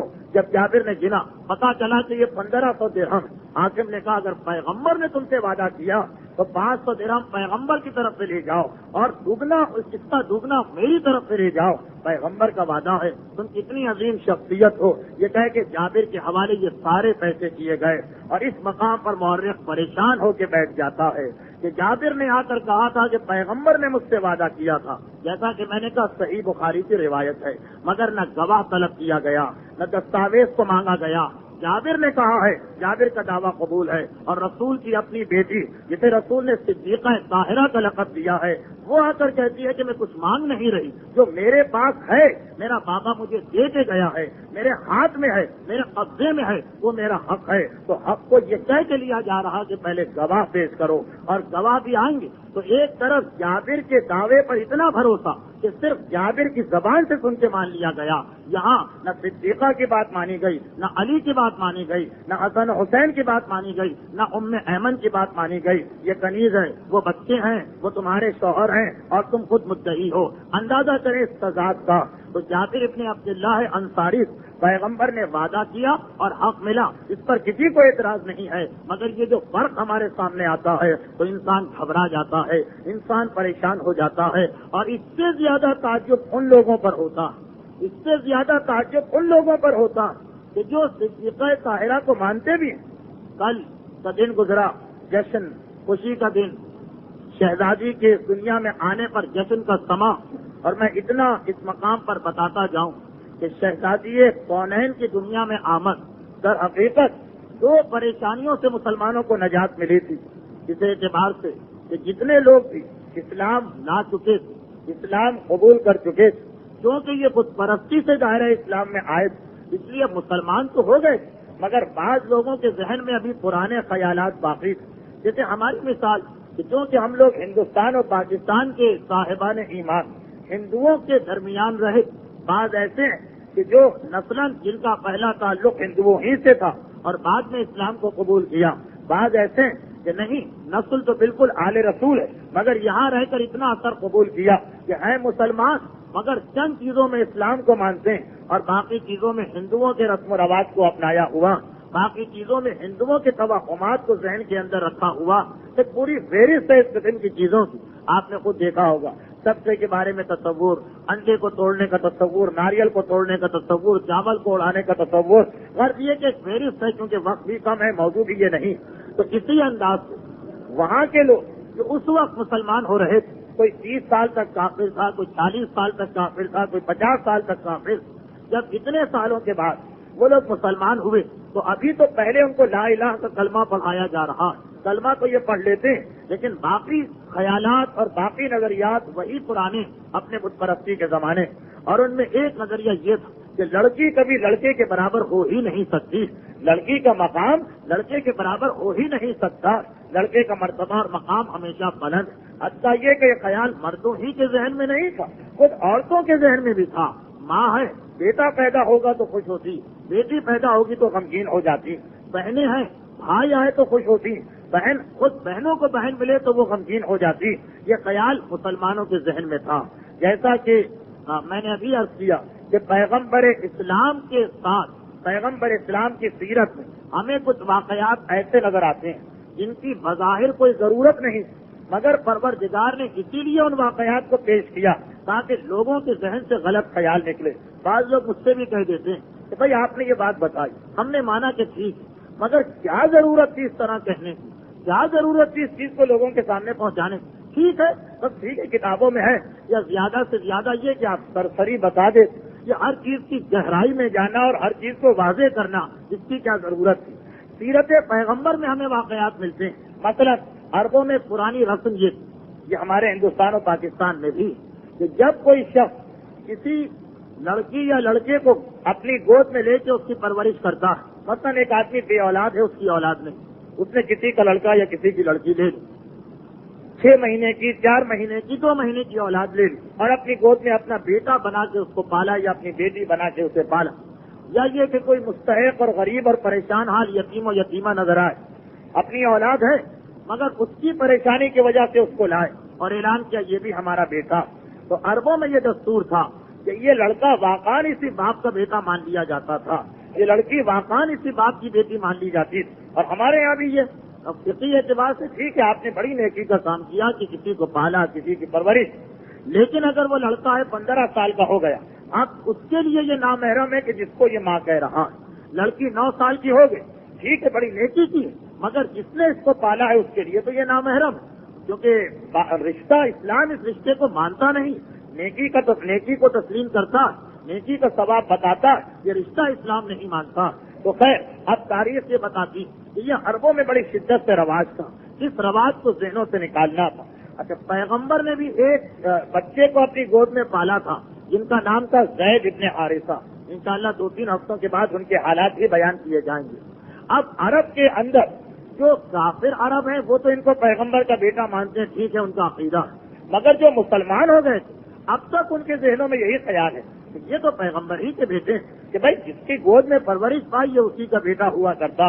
پیغمبر نے فقط اس خیال کو نکالنے کے لیے ایک ایسا عمل کیا کہ یہاں سے وہاں تک اعتراض کی لہر دوڑ گئی، اور وہ یہ کہ زید بن حارثہ کی شادی زینب سے ہوئی تھی، بعد میں کسی وجہ سے اختلاف ہوا، طلاق ہو گئی۔ اب عربوں کے رشتے کے اعتبار سے زینب پیغمبر کی بہو ہے، اس لیے کہ بیٹے کی بیوی ہے۔ پیغمبر نے زینب سے نکاح کیا، علل اعلان نکاح کیا، عرب کے اس ماحول میں نکاح کیا کہ جس میں یہ پیغمبر کی بہو مانی جا رہی، یعنی رشتہ عربوں کے ذہن میں کہ یہ نکاح ایک مرتبہ ان کے ذہنوں کو ہلا گیا، لوگ حیران ہو گئے، دانتوں میں انگلیاں داب لی، یہ کیا ماجرا ہے، یہ کیا منظر ہم دیکھ رہے ہیں، اپنی بہو سے پیغمبر شادی کر رہے ہیں۔ اور اب اس کے فوراً بعد مسلمانوں کی زبان پر اعتراضات آنے لگے، سوائے چند انتہائی پختہ عقیدہ لوگوں یہ چیز کسی کے ذہن میں نہیں آ رہی، یہاں تک کہ قرآن کی آیتیں نازل ہوں، پیغمبر کے عمل کو بالکل حجت قرار دیا گیا اور عربوں کے خیال کو غلط قرار دیا گیا۔ اب بظاہر پیغمبر اتنا کہہ دیتے کہ دیکھو بیٹا جو ہے وہ بیٹا نہیں ہوتا تو بات ختم ہو جاتی، نہیں، پیغمبر تو مسئلے کی اتنی گہرائی میں گئے کہ اپنے بیٹے کی بیوی سے نکاح کر لیا، وہ بیٹا کے جو عرب بیٹا کہہ رہے ہیں فقط اس لیے کہ یہ غلط خیال ذہن سے نکلے کہ یہ بہو ہو گئی ہے، اب اس سے نکاح صحیح نہیں۔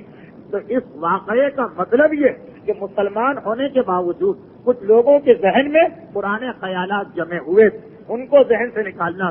ان پرانے خیالات میں سے ایک یہ تھا کہ بیٹی کا مقام ہمیشہ بیٹے سے کم ہوتا ہے، اور ایک تو عرب کے لوگوں کا طعنہ تھا کہ تم نے ہمارے نوجوانوں کو اور ہمارے بچوں کو گمراہ کر دیا، ہمارے گھروں میں جھگڑے ڈلوا دیے، مگر کب تک رہے گا یہ معاملہ، ادھر تمہاری آنکھ بند ہوگی اور تمہارا دین ختم ہو جائے گا۔ اور خاص طور پر یہ طعنہ اس وقت بڑھ گیا جب پیغمبر کے مسلسل 3 بیٹوں کا انتقال ہو گیا، کیونکہ تاریخ یہ بتاتی ہے کہ جناب سیدہ پیغمبر اسلام اور خدیجۃ الکبریٰ کی 4تھی اولاد تھی، بعض میں ہے 5ویں، بعض میں ہے 3ری۔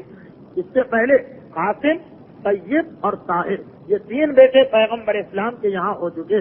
طیب و طاہر کا تو بالکل بچپنے میں انتقال ہو گیا، قاسم کی عمر کافی ہوئی، لیکن 8-10 سال کی عمر میں جناب قاسم کا بھی انتقال ہو گیا، جن کی وجہ سے رسول کو ابو القاسم کہا جاتا۔ تو اب مسلمان غمگین ہوئے اور کافروں کے تان میں اضافہ ہوا، کافروں کے تانا دینے میں اضافہ ہوا کہ یہ دیکھو ہم تو پہلے ہی کہہ رہے تھے کہ یہ سلسلہ آگے نہیں بڑھتا۔ بس اس وقت قرآن کی آیت نازل ہوئی، انا اعطینا کل کوثر، اے میرے حبیب ان کے تانے بالکل بیکار، ہم نے آپ کو کوثر عطا کیا، فصلی لربک وانحر۔ قرآن نے بتایا کہ جب نعمت ملے تو شکر کا طریقہ کیا ہے، بس اپنے پروردگار کی نماز پڑھیے اور قربانی دیجیے۔ انا شانئک هو الابتر، یقیناً آپ کا دشمن ہی وہ ہے کہ جو بے نام و نشان رہ جائے گا۔ وہ آپ کے لیے کہتا ہے کہ یہ دین ختم ہوگا، اصل میں جو اس کا نظریہ ہے وہ مٹے گا اور یہ دین ہمیشہ باقی رہنے والا ہے۔ اب یہ پیشین گوئی قرآن کی جانب سے آ چکی ہے، مسلمانوں کو بڑا انتظار ہے، اور وہ پرانے عقیدے کے لوگ جن کے نزدیک بیٹے کا درجہ ہمیشہ بیٹی سے بلند ہوتا کہ بیٹی تو پرائی ہے، بیٹی تو جانے والی ہے، اور یہ کتنا غیر اسلامی نظریہ، ان کے ذہن میں یہ کہ ضرور پروردگار رسول کو کوئی بیٹا دے گا، کہ یقیناً بیٹا وہ ہے جس سے نسل آگے بڑھتی۔ مگر جب 20 جمادی الثانی کی یہ تاریخ آئی جو ابھی ختم ہوئی ہے، ہجرت پیغمبر کے اعلان رسالت کو 5 سال گزرے تھے، تو پیغمبر کے گھر میں وہ شخصیت اور وہ ہستی تشریف لائی کہ جن کی وجہ سے ایک طرف عرب کے تانے ختم ہوئے، دوسری طرف مسلمانوں کے ذہن کو جھٹکا لگا اور انہیں احساس ہوا کہ بیٹی کبھی بھی بیٹے سے کم نہیں ہوتی، بلکہ بعض بیٹیاں ایسی ہوتی ہیں جو بیٹوں سے 1000 گنا بہتر ہوا کرتی ہیں۔ اور یہ وعدہ اس عظیم ہستی کے دنیا میں آنے سے پورا ہوا کہ جس کے بارے میں اتنا اور عرض کر دیا جائے کہ تواریخ میں لکھا ہے کہ جناب سیدہ کا نام ہی کوثر تھا۔ لوگ کوثر کی تشریح میں بہت ساری تفصیلی رائے رکھتے ہیں، مگر ایک جو بڑی زیادہ مستند قسم کی رائے وہ یہ کہ کوثر ہمارے ہندوستان پاکستان میں تو مردوں کا نام ہوتا، صاحبان ایمان میں سے کوثر نام تو شاید ہی کوئی اپنی لڑکیوں کا رکھے، مگر شہزادی کے ان ناموں میں سے جنہیں قرآن نے منتخب کیا، کوثر کا نام وہ نام ہے کہ جو قرآن میں آیا، یہ خوش شہزادی کا نام ہے۔ انا اعطینا کل کوثر، کہ ہم نے تمہیں کوثر دی، یعنی کوثر سے مراد خود وجود سیدہ ہے۔ اور یہ تو تاریخ بتاتی ہے کہ جب شہزادی اس دنیا میں آئیں تو کس انداز سے اس دنیا میں تشریف لائیں۔ یہ تاریخ کا واقعہ ہے کہ مکے کے سارے لوگ جناب خدیجہ کا بائیکاٹ تو پہلے ہی کر چکے تھے، اس اعلان کے ساتھ کہ ہمیں خدیجہ طاہرہ نے ہماری توہین کی ہے، ہمارے لیے ذلت سامان پیدا کیا، ہم نے رشتہ بھجوایا، ہمیں چھوڑ کر ایک غریب و یتیم کا رشتہ قبول کیا۔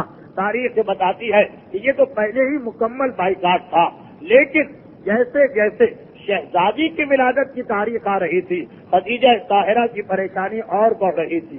اس سے پہلے بھی 3 اولادیں ہوئیں، لیکن خدیجہ اس میں پریشان نہیں تھی۔ شہزادی کی ولادت کے وقت خدیجہ بہت پریشان ہے۔ کیوں؟ اس لیے کہ تاریخ لکھتی ہے علامہ مجلسی حیات القلوب میں کہ جس وقت شہزادی کی ولادت کا زمانہ قریب آیا تو حکم خدا اپنے رسول کو ہوا کہ اے میرے حبیب، اب تم بھی اپنی بیوی خدیجہ کو تنہا چھوڑ دو اور ان کے گھر جانا بند کر دو۔ پیغمبر 20 سال کے بعد دوبارہ اپنے چچا ابو طالب کے گھر آ گئے۔ میں نے اکثر اس کو بیان کیا کہ عرب کے شہر مکہ میں محلے جو بنتے تھے تو خاندان کے حساب سے بنتے تھے۔ یہ فلاں خاندان کا محلہ، یہاں کسی اور کو نہ مکان مل سکتا ہے نہ رہنے کی اجازت، یہ فلاں خاندان کا محلہ، تو بنی ہاشم کا محلہ الگ ہے، خدیجہ کا محلہ الگ۔ پیغمبر نے خدیجہ کے گھر آنا بند کر دیا، پیغمبر اسلام نے خدیجہ سے ملاقات ختم کر دی، خدیجہ کی پریشانی بڑھتی چلی جا رہی۔ یہ تو خدیجہ کو معلوم کہ میرے گھر میں جو بچہ آنے والا یہ لڑکی، اور یہ اس طرح معلوم کہ اس واقعے سے پہلے جب پیغمبر اسلام ایک دن گھر تشریف لائے تو دیکھا کہ خدیجہ طاہرہ کسی سے گفتگو کر رہی۔ پیغمبر نے کہا کہ خدیجہ گھر میں تو کوئی نہیں ہے، یہ کس سے گفتگو کی جا رہی ہے؟ کہا اللہ کے رسول، میرے پیٹ میں جو بچہ موجود ہے یہ اکثر مجھ سے بات چیت کرتا ہے، جب مجھ کو پریشان دیکھتی ہے یہ بچی تو مجھے تسلی دیتی ہے کہ مادر گرامی آپ نہ گھبرائیں، میں آپ کے ساتھ باتیں کرنے کے لیے تیار و حاضر ہوں۔ یہ فاطمہ زہرا کی سیرت کا ایک ورق ہے کہ دنیا میں آنے سے پہلے ماں کا اتنا خیال کہ اگر کافروں نے ماں کو تکلیف پہنچائی تو بیٹی ماں کی تسلی کا سامان کر رہی ہے، اور وہ فاطمہ کے ماننے والوں کی سیرت ہے کہ اور کوئی نہیں، خود اب بیٹے اور بیٹیاں اپنے والدین کو اذیت پہنچانے کا سبب بنا کرتے ہیں۔ تو خیر، یہ تو خدیجہ کو معلوم ہے کہ میرے شکم میں بچی ہے، اور یہ بھی خدیجہ کو معلوم ہے کہ بیٹی ہونا میرے لیے فخر کی بات بنے گی، مگر پیغمبر اسلام تک نے آنا بند کر دیا۔ خدیجہ بڑی پریشان، یہاں تک کہ وہ رات آئی جو کل گزر گئی۔ خدیجہ نے پیغام بھجوایا محلے کی عورتوں کو کہ کم سے کم آج تو تم میری مدد کے لیے آ جاؤ۔ یہ وہ وقت ہے کہ جس میں ہر ایک دوسرے کی مدد کا محتاج ہوتا ہے، مگر کوئی خدیجہ کے گھر نہیں آیا، اور خدیجہ حیران و پریشان ہے۔ مگر وہی جو پروردگار عالم کا وعدہ ہے کہ جب کوئی شخص ساری دنیا سے میری خاطر مقابلہ کرتا ہے اور جھگڑا کرتا ہے تو اس کی مدد میری ذمہ داری ہوتی ہے۔ محلے کی عورتوں سے خدیجہ کا مسئلہ نہ دولت پر تھا، نہ لباس پر، نہ کسی گھریلو جھگڑے پر تھا، نہ مکان پر، فقط خدا کی وجہ سے جھگڑا تھا۔ خدا نے خود خدیجہ کی مدد کی، اور تاریخ کہتی ہے کہ ایک مرتبہ 4 ایسی حسین عورتیں کہ جن کا لباس اور شکل و شباہت بتا رہی تھی کہ ان کا تعلق عرب سے نہیں ہے، وہ کمرے میں داخل ہوئیں، اور آنے کے بعد خدیجہ کو سلام کیا۔ خدیجہ نے حیران ہو کر پوچھا کہ آپ کون ہیں؟ ہر ایک نے اپنا تعارف کرایا، اور اس تعارف میں خود ایک انتہائی اہم پیغام پوشیدہ ہے۔ ایک نے تعارف کرایا میں حوا ہوں۔ حوا کون؟ آدم کی زوجہ۔ ایک نے تعارف کرایا میں مریم بنت عمران ہوں۔ کون؟ حضرت عیسیٰ کی مادر گرامی، پاک اور پاکیزہ خاتون۔ ایک نے تعارف کرایا میرا نام کلثوم ہے۔ کون کلثوم؟ حضرت موسیٰ کی سگی بہن۔ اور چوتھی نے جو تعارف کرایا تو پتا چلا ان کا نام آسیہ بنت مزاحم ہے۔ یہ کون ہے؟ یہ سب سے بڑے دشمن خدا فرعون کی بیوی ہیں۔ 3 شخصیتیں وہ ہیں جو انبیاء سے منسوب، ایک نبی کی بیوی، ایک نبی کی بہن، ایک نبی کی ماں، اور چوتھی جو خاتون ان 3 کے ساتھ ہم پلہ ہو کے آ رہی ہیں وہ کون ہے؟ ایک دشمن خدا کی بیوی۔ ہاں، یہ بھی ہماری روایات میں موجود ہے کہ یہ آسیہ کی منزلت ہے، یہ آسیہ کا مقام ہے کہ جو دنیا میں فرعون کی بیوی ہے وہ قیامت میں جنت میں خدیجہ کی ساتھی بنے گی، اس اعتبار سے کہ پیغمبر اسلام کی زوجہ قرار پائیں گی۔ جو دشمن خدا کی بیوی دنیا میں ہے وہ آخرت میں حبیب خدا کی بیوی ہوں گی۔ اور کیوں؟ اس لیے کہ آسیہ نے یہ بتایا، یہ سبق دیا کہ شوہر کی اطاعت کہاں تک ہے عورت پر۔ جب تک فرعون نے کوئی غیر شرعی مطالبہ نہ کیا آسیہ اس کے ساتھ ہے، لیکن جب تقاضا کیا کہ میرے احکامات کو مانو اور میری خدائی کو، آسیہ نے انکار کر دیا۔ اور حتیٰ یہ کہ وہ سارے مظالم برداشت کیے جنہیں سن کے آدمی ایک مرتبہ کانپ اٹھتا ہے۔ آسیہ نے بتایا کہ وہ مومنہ بہانہ کرنے کی کوشش کر رہی ہے، جو کہتی ہے کہ میں اس لیے اب پردہ نہیں کرتی کہ میرا شوہر اس پر راضی نہیں ہے، میں اس لیے ایسی تقریبات میں چلی جاتی ہوں جہاں عورت و مرد ساتھ ہیں کہ میرے شوہر کا حکم ہے، وہ مجبور کر رہا ہے۔ عورت کہاں تک اپنے شوہر سے جھگڑا کر سکتی ہے؟ ہر ایک کسی کا شوہر بھی فرعون سے زیادہ اپنی بیوی پہ ظلم نہیں کر سکتا، اور کسی کا شوہر بھی فرعون سے زیادہ اپنی بیوی کو سہولت نہیں پہنچا سکتا۔ آسیہ نے ان سہولتوں پہ ٹھوکر ماری، آسیہ نے ان زحمتوں کو برداشت کیا اور بتایا کہ دیکھو اطاعت شوہر کی بھی ایک منزل ہوتی ہے۔ تو آج یہ بلند مقام ملا کہ جنت سے پہلے اس دنیا میں آسیہ وہ خاتون قرار پائیں جو خدیجہ کی مدد اور صدیقہ طاہرہ کی ولادت میں مدد کے لیے تشریف لاتی ہے۔ اور تاریخ کہتی ہے کہ بس جیسے ہی 20 جمادی الثانی کی صبح قریب آئی، ایک مرتبہ شہزادی دنیا میں آتی ہے اور ہر معصوم کی طرح سے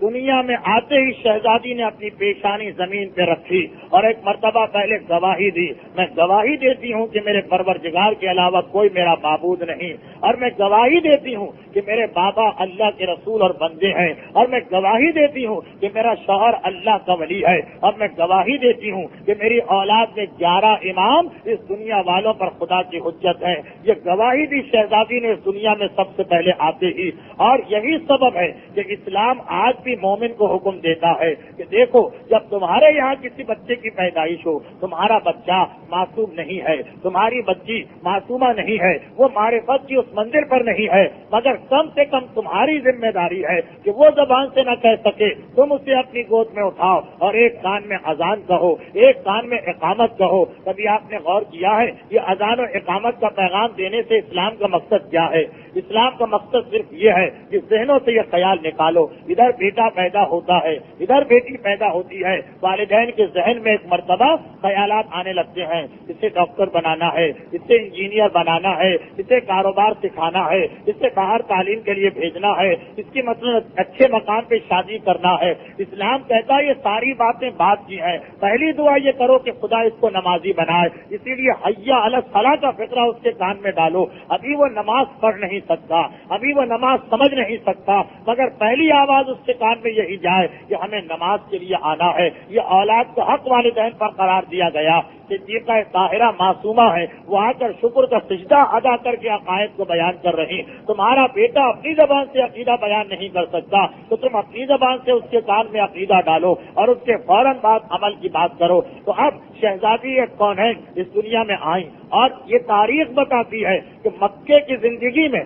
شہزادی 7 سال تک رہی اور پیغمبر اسلام کے بدترین دشمن تھے، مگر کسی نے بھی کبھی شہزادی کے دل کو تکلیف نہیں پہنچائی۔ یہاں تک تاریخ کہتی ہے کہ پیغمبر اسلام پر اگر ظلم ہو رہا ہوتا تھا اور مکے کے کافر فاطمہ کو آتا دیکھ رہے تھے تو ایک مرتبہ وہاں سے ہٹ کر کھڑے ہو جاتے تھے، دور ہو جاؤ، ایسا نہ ہو خدیجہ کی بیٹی فاطمہ یہ منظر دیکھ لے اور اس کے دل کو ہماری وجہ سے تکلیف پہنچے۔ یہ احترام تھا فاطمہ کا مکے کے کافروں کے دل میں، یہ عظمت تھی فاطمہ کی مکے کے کافروں کے دل میں، اور اسی لیے تاریخ کئی واقعات پیش کرتی ہے کہ پیغمبر اسلام کو اذیت دی جا رہی ہے۔ فاطمہ کو اطلاع ملی، روتے ہوئے گھر سے نکل کے پہنچی اور پتہ چلا کہ قریب کوئی نظر نہیں آ رہا، نہ کوئی پکڑنے والا، نہ کوئی روکنے والا، نہ کوئی منع کرنے والا۔ اب وہی فاطمہ جب یہ منظر دیکھے گی کہ مجھے کافروں اور مشرکوں کے ماحول کے اندر عزت ملی اور اپنا ماحول ہے، تو کبھی مجھے جھوٹا قرار دیا جا رہا ہے، کبھی میری بات کو غلط قرار دیا جا رہا ہے، تو فاطمہ کے دل کو کتنی اذیت پہنچے گی اور یہ اذیت اور بڑھ جائے گی۔ یا فاطمہ یہ منظر دیکھیں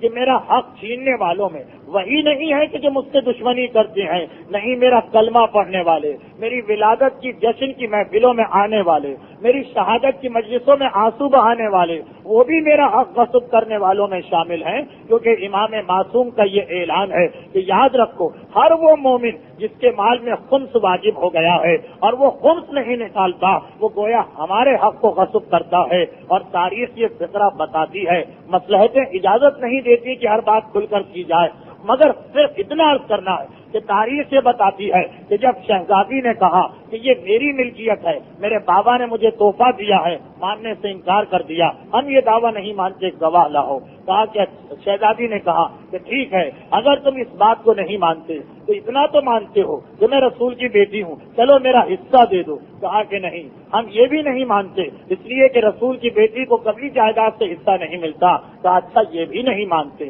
اتنا تو مانتے ہو، اتنا تو تسلیم کرتے ہو کہ میں آئے خمس میں شامل ہوں، جہاں قرآن نے کہا کہ خمس رسول کا، اللہ کا، رسول کا اور رسول کے گھر والوں کا حق ہے۔ اگر ہمیں جائیداد میں سے حصہ نہیں ملتا گھر والوں کو تو خمس میں سے تو ملتا ہے، چلو اس کا خمس مجھے دے دو، وہ تو میرا حق بنتا ہے۔ تو خمس بھی دینے سے انکار کیا گیا۔ شہزادی کے دعووں میں ایک دعویٰ خمس کا تھا کہ اگر تم میری کسی اور نسبت کو نہیں مانتے تو خمس تو میرا حق ہے، اسے تو دو۔ اور جب یہ دعویٰ بھی ٹھکرایا گیا، پھر شہزادی نے کچھ نہیں کہا، پھر شہزادی واپس اپنے حجرے میں تشریف لے گئی۔ تو خمس تو ایک ایسا حق ہے کہ شہزادی کی نگاہ میں اس سے، یعنی بیٹی کو بعد کی میراث ملے، اس سے زیادہ یقینی حق ہے کہ آل محمد کو خمس دیا جائے۔ تو عجیب محسوس نہیں ہوتا؟ کیا تعجب نہیں ہوتا؟ کیا شہزادی کو دکھ نہیں ہوتا ہوگا جب وہ یہ دیکھیں کہ غیر تو غیر، دوسرے تو دوسرے، دشمن تو دشمن، اپنے کلمہ پڑھنے والے، اعلان محبت کرنے والے، ولایت کا دعویٰ کرنے والے، اور وہ بھی میرا حق مجھے دینے کو تیار نہیں ہے۔ میرے بچے، میری بچیاں اس دنیا کے اندر پریشانی کی حالت میں ہیں۔ ہر سید فاطمہ کا بیٹا ہے، ہر سیدانی فاطمہ کی بیٹی ہے۔ کسی کے پاس شادی کے لیے پیسے نہیں، کسی کے پاس سر چھپانے کے لیے مکان نہیں، اور میرا حق جن کے مال میں ہے۔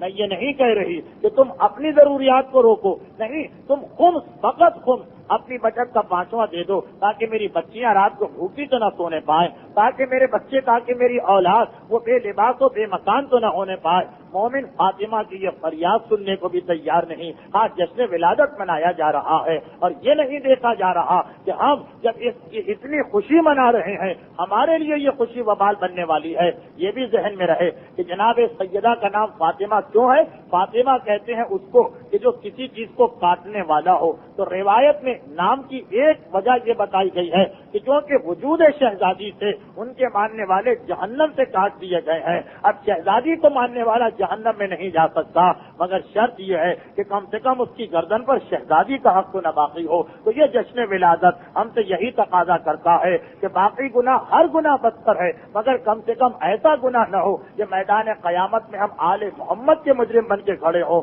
اور ان کے ساتھ کھڑے ہوں جنہوں نے آل محمد کو اتنی اذیت پہنچائی کہ ہمیشہ آل محمد نے ان کی تکلیف کا ذکر کیا، ہم ان کے ساتھ تو شامل نہ ہونے پائیں۔ اور اسی وجہ سے ہماری اس وقت اس درس کے اندر خمس ہی کے مسائل بیان کیے جا رہے تھے، لیکن آج وقت بہت گزر گیا، اس لیے اس مسئلے کو نامکمل چھوڑتے ہوئے کہ جو قرضہ لے تو اس قرضے پر خمس نہیں، اس وعدے کے ساتھ کہ یہ آئندہ درس میں اس کو مکمل کیا جائے گا، بس اسی دعا کے اوپر اس گفتگو کو ختم کریں کہ خداوندہ محمد و آل محمد کی ذوات مقدسہ کا واسطہ، خداوندہ شہزادی کونین کے بابرکت وجود کا واسطہ، ہمیں تیری اور آل محمد کی ہر نافرمانی سے بچا۔